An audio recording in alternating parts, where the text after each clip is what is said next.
These granite caves may be the most controversial archaeological site in India. Some people believe they prove the existence of a lost civilization with technology beyond our own. Others say they're simply one of the greatest engineering achievements of the ancient world. I wanted to know which explanation the evidence actually supports. So I spent months digging into the evidence. Not YouTube videos, not documentaries, but engineering papers, laser scans, archaeological reports, and even a cave that almost nobody talks about. I wanted to know whether these caves really are impossible. What I found surprised me, because the mystery isn't quite what I expected. Let's start with what you actually see when you visit the Barabar Caves in Bihar, India. 7 caves cut into twin granite hills in one of the most remote, boulder-thrown landscapes you can imagine. No road access until recently. You still have to climb on foot to reach the entrances. And when you step inside, the walls stop you. This isn't smooth stone. This is a mirror. You can see your reflection. In granite, cut and finished over 2,300 years ago. The curves of the barrel-vaulted ceilings are tight and consistent. The rectangular chambers have walls that appear perfectly vertical. The junctions between surfaces are crisp. And then there is the sound. This is insane. A single clap becomes something else entirely in here. A deep, resonant boom that takes almost a minute to fade. This is why people lose their minds over these caves. And honestly, the reaction is understandable. This does look impossible. But are these caves actually as perfect as people claim? You and I both hear this often, that these caves are laser accurate, perfectly geometric, beyond what ancient hands could achieve. Naturally, the first thing I wanted to know was, how precise are these caves really? So I found the actual scan data. The French research teams, BAM and AGP, performed full 3D laser scanning on the caves, and their metrology reports are detailed enough to settle this question if you actually read them. Here is what the numbers say. In Gopika Cave, approximately 50.5% of measured surface deviations fall within a 5 mm range. The radii of the curved ceilings on each end offset by 9 cm. The floor base width differ by 6 cm. The side walls lean at 87 degrees, not 90. In Vidyathika, the barrel vault ceiling radius varies between 2.02 and 2.25 meters along its length. Wall angles fluctuate by fractions of a degree. The long side walls sit at roughly 87 degrees, the short end walls at 89. In Vipayaka, the vault radii differ by 2 centimeters.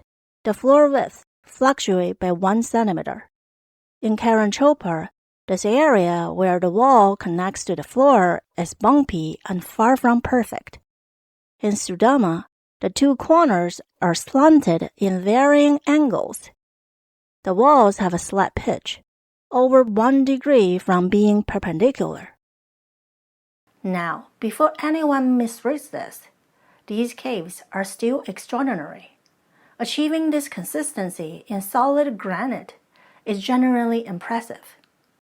But laser accurate, millimeter perfect, flawlessly geometric? The data does not support these descriptions. The scans reveal that the caves are extremely precise, but not mathematically perfect. Some walls lean by a few degrees. Ceiling radii vary by a few centimeters to 20 centimeters. Floor widths change slightly from one end to the other. These are not flaws you would notice standing inside a cave, but they show that the geometry was not machine perfect. For comparison, modern tunnel boring machines hold alignment tolerances of a few millimeters. Precast concrete tunnel segments are manufactured to plus or minus 0.1 millimeter. There's one more thing worth noting. These caves are small, between 42 and 84 square meters, or 450 to 900 square feet each. Small enclosed spaces are inherently easier to control dimensionally than large ones. The Barabar Caves are operating a centimeter scale variation across small chambers. The precision here is masterful. It is not, however, miraculous. But precision was not what surprised me most. The polish is the thing that gets people. This level of finish on granite is truly rare and truly difficult. Could ancient Indians actually produce this supreme finish? Here is what most discussions miss. The Barabar Caves are not unique in showing this technique. The same finish, called the Mauryan finish, appears on the Ashokan pillars, including the lion capital at Sarnath that India uses as its national emblem today. It appears on the Gilganj Yakshi statue now in the Bihar Museum, a life-sized sandstone figure so perfectly polished it still gleams after 2,300 years. The Bihar Museum itself notes that the Mauryan polish appears to have been an imported technique because the Achaemenid Persian masonry shows the same characteristics.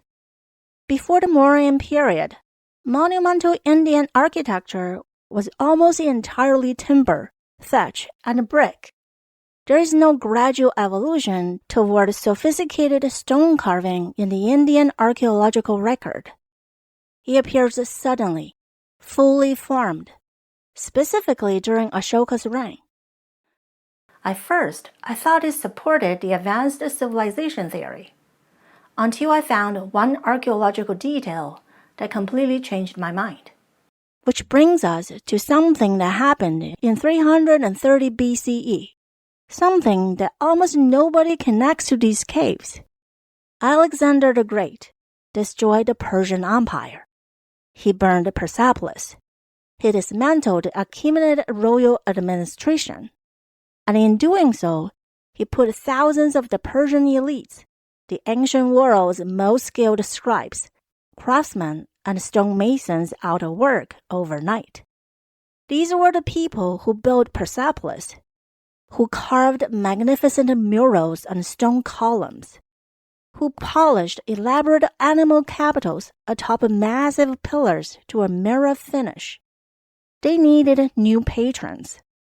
Directly to the east, the Mauryan Empire was rising fast under ambitious kings who wanted monuments worthy of an empire. The migration that followed was one of the most consequential craft transfers in ancient history. Persian imperial administrators introduced Aramaic record-keeping practices that strongly influenced Ashoka's stone edict program, the monumental public messaging. The Kharosthi script used in northwestern India derives from Aramaic, and Ashoka's famous pillars, tall monolithic shafts topped by animal capitals, echo the columns of Persepolis so closely that historians have described them as distinctly Indian in spirit, but Achaemenid in technique. Ashoka's Kandahar bilingual inscription, dated around 260 BCE, is written in both Greek and Aramaic, confirming that Persian and Greek communities were living under Mauryan administration in Afghanistan 70 years after Alexander. Many historians believe Persian craftsmen or the techniques they developed helped shape the sudden emergence of Mauryan stone architecture. That's where the Mauryan polish comes from. That's where the sudden mastery of stone in Mauryan India comes from. And that's how the Barabar Caves are possible. The aftermath of the most consequential military campaign of the ancient world, rippling east into the granite hills of Bihar. And there is one more piece of evidence I haven't mentioned yet, about 15 miles from here. Driving question. Was Barabar a one-off or part of a wider tradition? About 15 miles from the Barabar Hills, sitting in isolation inside a single massive granite boulder, is a cave almost nobody talks about in this debate, the Sitamari Cave. It's small. The floor area is just slightly smaller than the two smallest Barabar caves, about 20 centimeters, 7.9 inches shorter in length. The ceiling height is only 2 meters, 6.7 feet. The design is different from anything at Barabar. But look at the entry walls, and look at the ceiling. This is the same barrel vaulted ceiling profile, the same smooth, carefully worked finish, the same quality of craftsman we saw at Barabar, applied here, alone, inside a single boulder, 15 miles away from the main site. The Sitamari Cave bears no royal inscription and is attributed not to the Ajivika sect, but to Jainism during the Mauryan period. A different religion, a different location, the same technique. Now, this creates a serious problem for the alternative theory, and I want to walk through it carefully, because it cuts both ways. If the Barabar Caves were built by a lost advanced civilization with technology beyond ancient human capability, what do we make of Sitamari? Did that same civilization also carve this small, low-ceilinged cave inside a lone boulder 15 miles away? If so, why here, isolated, when there was plenty of room remaining on the Barabar and Nagarjuna hills? Why is it so much smaller? What purpose would it have served for a highly sophisticated civilization with precision machinery? And if Sitamari was not built by an advanced civilization, if it's a later Mauryan imitation of the Barabar structures, then that concedes the central point.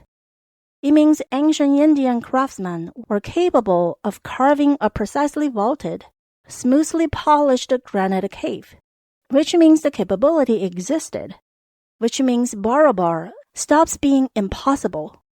There is no version of the alternative theory that comfortably accounts for this cave. Sitamari quietly destroys the idea that Barabar was a one-off anomaly. Either the advanced civilization built a tiny, purposeless chamber in an isolated boulder 15 miles from their main site, or ancient Indians could in fact do this work after all. The Sitamari Cave does not make headlines, but in this investigation, it turned out to be one of the most clarifying things I found. Let's go back to Barabar Caves, as I noticed something that almost nobody properly addresses. Of the 7 caves, one stands apart, Lomas Rishi. It has the most elaborate exterior of any cave here, a beautifully carved arched facade imitating timber architecture, with a frieze of elephants marching in procession. From the outside, it looks like the most important cave on the hill. Step inside and everything changes. The ceiling is raw. Heavy percussion marks from iron chisels cover the vault, signs of rough removal of bulk granite. The floor hasn't been brought to final level. There is a shallow sunken channel near the dividing wall where workers were clearly still chipping down to the intended floor grade. But the walls, in certain places, they're polished. This is the detail that unlocks everything, because construction sequence tells us something no inscription ever could. The alternative history interpretation is that the rough ceiling and the floor marks are evidence of later Mauryan intrusion, that advanced civilization built and polished this cave, and then ancient Indian came along and clumsily tried to expand it. But think about that for a moment. If an advanced civilization with technology beyond our own built this cave, would it have polished the walls before finishing the ceiling? Before the floor was even at its final level? Would it precisely carve and polish the only doorway before finishing the interior excavation? Mind you, that moving all the waste rock out would likely damage the finished door. No advanced modern engineering culture works that way. You excavate, you refine, you polish last. Because any percussive work on the ceiling directly above a polished wall would chip and scar that surface. The sequence preserved in Lomas Rishi isn't evidence of two different civilizations. It's a construction site, frozen mid-progress by the geological crack still visible in the ceiling today. The rock slide that almost certainly ended the project and explains why this cave, alone among the complete ones, was never dedicated and never inscribed. Historian John C. Huntington documented the tool-mark progression explicitly. The coarsest marks in the vault where bulk granite was removed, increasingly fine regular chisel work approaching the wall surfaces, the finest detailing marks near the polished zones. This is a textbook staged construction sequence.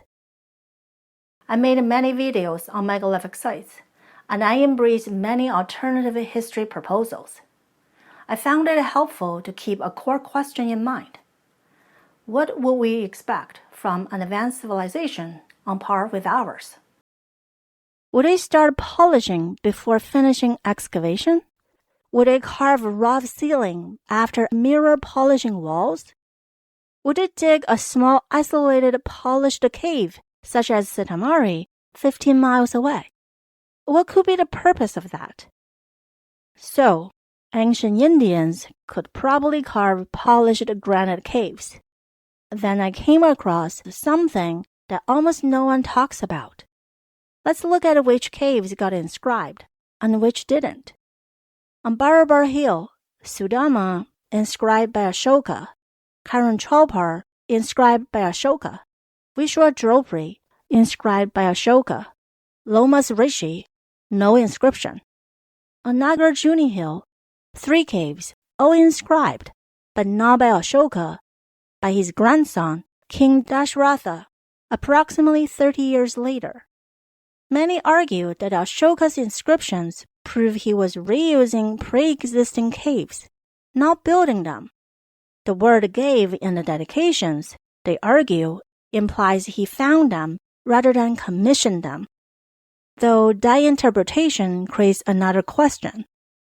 If Ashoka discovered pre-existing ancient caves on Barabar Hill and decided to inscribe them for the monks, why did he miss 3 virtually identical caves on Nagarjuni Hill, just a short distance, 500 feet or 150 meters away? If you are hunting for mysterious ancient cave structures to repurpose, you don't stop searching at one hill. The far simpler explanation is that Nagarjuni caves did not exist yet during Ashoka's reign. They were commissioned separately by Dasharatha, continuing the same tradition 3 decades later. 2 kings, 2 phases of construction, same technique.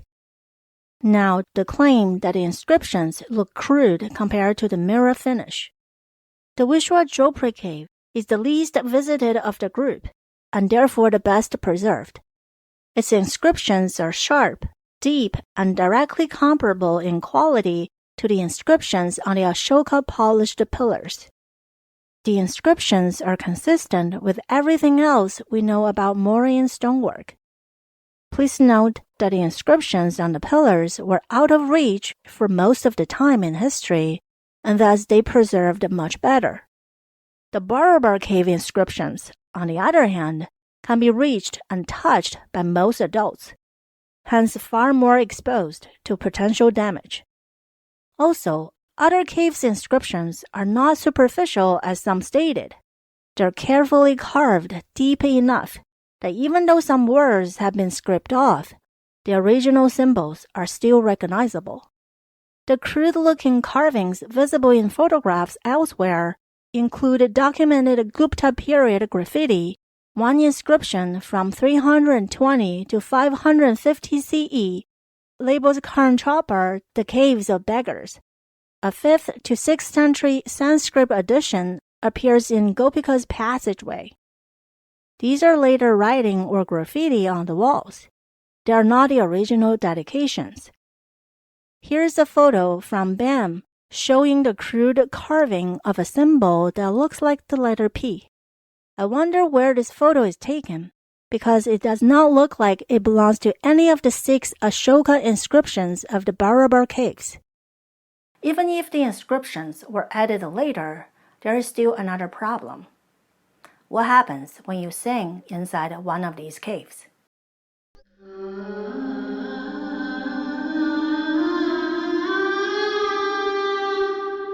That sound you just heard took almost a minute to fade, in a place the same size of most studio apartments. One frequently cited paper claims that the 4 Barabar caves share a fundamental resonance of 34.4 Hz. But that's not what the study actually says. The researchers analyzed hundreds of resonant modes inside the Barabar caves. Surprisingly, they found no single natural frequency common to all of the caves. They then searched for resonant frequencies shared by multiple caves and found that 4 caves exhibit a resonance at approximately 34.4 Hz. However, this resonance arises from different standing wave patterns in each cave. In one cave is a first-order longitudinal mode, in another, a second-order longitudinal mode, and in another, a first-order wave mode. In other words, the caves are not all vibrating in the same way. They simply share a resonant frequency through different modes. The report does not conclude that the caves were intentionally tuned to 34 Hz. It merely states that approximately 34.4 Hz is one natural frequency found in all 4 caves, among many other resonant modes unique to each chamber.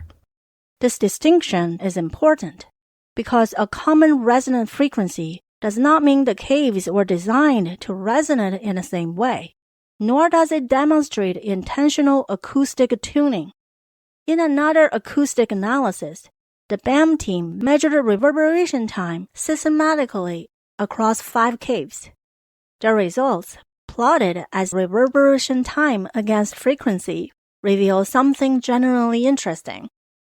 The graph starts at 50 Hz, so it tells us nothing about 34 Hz. At low frequencies, around 50 to 100 Hz, several caves show reverberation times approaching 70 seconds. Notre Dame Cathedral, for comparison, sits around 8 to 10 seconds at low frequencies. Some Barabar caves reverberate base frequencies 6 to 8 times longer than Notre Dame. That is a remarkable number. But here is what the graph also shows, and what the alternative history discussion almost never mentions.